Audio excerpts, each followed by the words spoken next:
Alam mo, kapag tumatanda na pala tayo, mas priority na natin yung paano maging masaya. Marirealize mo na mas masarap i-enjoy ang buhay pag masaya ka. Di mo kailangan makipagtalo sa mga taong walang bilib sa'yo as long as nag-enjoy ka naman sa ginagawa mo. Maiksi lang ang buhay natin, hindi natin kailangan makipag-argumento. Positive people will always choose happiness.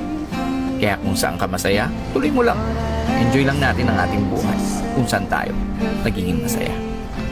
Did what I did because I love her so.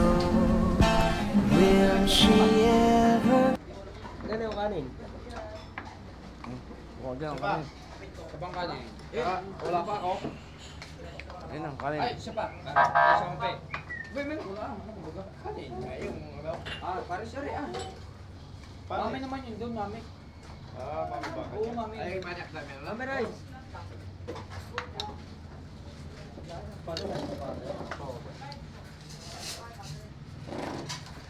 Ito kasi yan. Siya.